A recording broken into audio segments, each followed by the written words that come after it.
Welcome back to my video series on St. Augustine's Confessions.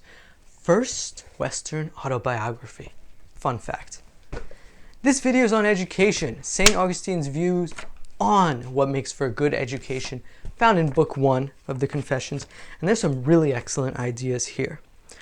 First quote, "Our sole delight was play, and for this we were punished by those who yet themselves were doing the like." So if you saw my previous video on what Augustine thought of babies, perhaps ascribing sin to babies, you can start investigating what he thought in education, what he went through. He was punished for wanting to do what was natural to him as a young boy of, 6, 7, 8, 9, 10 years old, wanting to play, wanting to have fun with his friends. And the schoolmaster said, "No, you're not to play. You are to sit down, shut up, and study. And do what is not natural to your disposition as a young boy who likes to frolic around and play. Be careful, lest you become the evils you subject yourself to."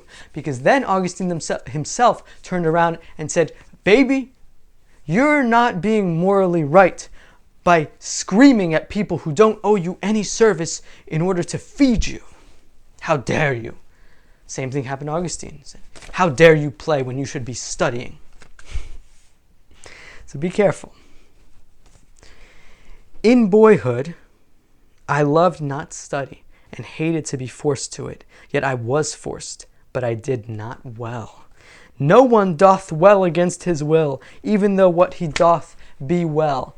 I'll repeat that last sentence. No one doth well against his will, even though what he doth be well. First of all, I love the Old English doth.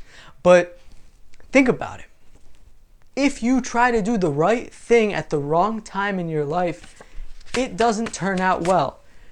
Studying might be the right thing. It might be amazing to the development of the mind. But if you force something upon yourself at the wrong time, you will not get learning. You will get resistance. And the resistance will strike back every time. You'll develop a resentment. Schools do this a lot with some of the literature that they assign in the homework, and forcing people to write book reports on books that they don't want to read and engage in literature that they don't want to engage in against their will, and then they develop a resentment for literature. So that's what happens. The difficulty, now we're going to talk more in depth about the learning. The difficulty of a foreign tongue, dashed, as it were, with gall, all the sweetness of Grecian fable. For not one word of it did I understand, and to make me understand, I was urged vehemently with cruel threats and punishments. Again, he's talking about Grecian fable, Greek poetry, Homer. He was forced to read it in the original Greek. See, I was not. In my video series, you'll see, I read them in translation, in the English language, my native language, so it was much more enjoyable for me to read Homer. But he was forced to read it in Greek, and because it was so impossibly, not impossible, but very terribly difficult, and he was not into it. So on top of that, you've got two things working against you in education there. Not only would you rather be doing something else or studying something else or playing, but you're forced to sit down and educate yourself. On top of that, the education is extremely difficult. That's such a great recipe for resentment.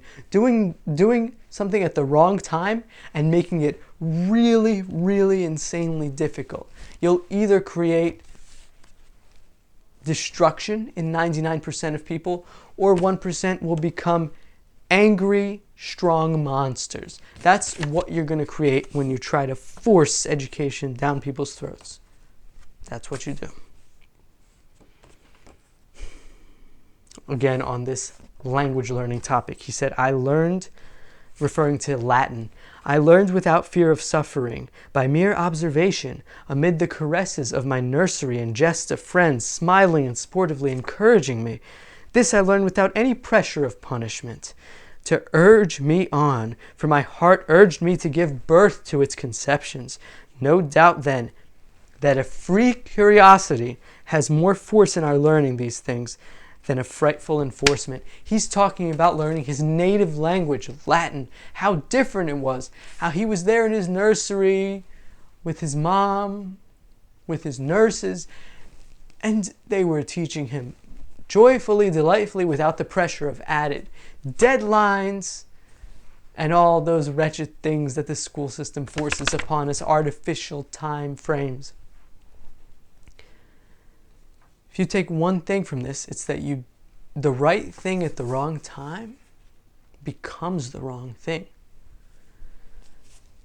What the right thing is to find your curiosity, find that inner spark, and pursue it.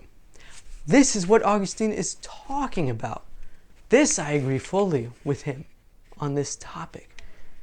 Education is all about finding that curiosity. It's not about forcing yourself to do something before you're ready. It's about flowing with what your mind wants, learning to read the signs of your mind, and learning to pursue things fully when the time is ripe for them. So I'll see you in the next video on St. Augustine's Confessions.